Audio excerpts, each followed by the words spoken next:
Em sembla que és un molt bon moment per Víctor Català. Ens hem trobat que la gent comença a conèixer, comença a llegir de nou Víctor Català.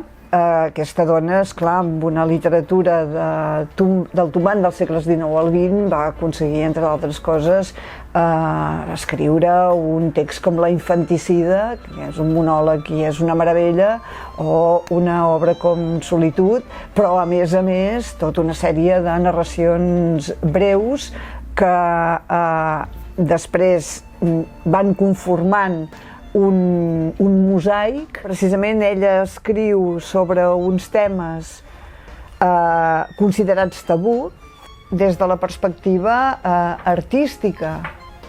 Moltes vegades ella agafa notícies que apareixen a la premsa i que són escabroses i sobre aquestes notícies construeix un relat, no? Es demana que es faci un tipus de literatura que construeix una màscara, també, però que és la màscara de la perfecció.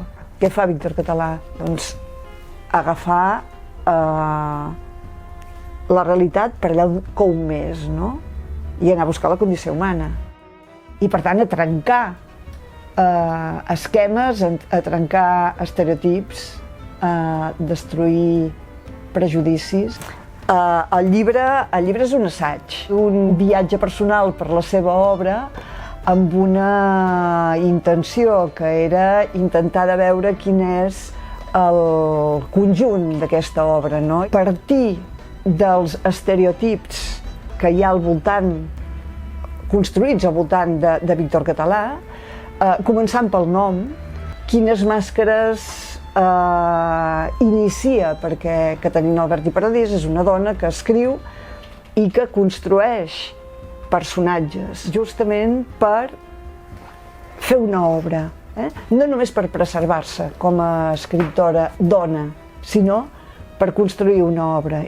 És una personalitat molt forta, sobretot des del punt de vista artístic. No estem parlant només d'una escriptora modernista des de la perspectiva tombant del segle XIX al XX, sinó que estem parlant d'una escriptora clàssica de la literatura universal.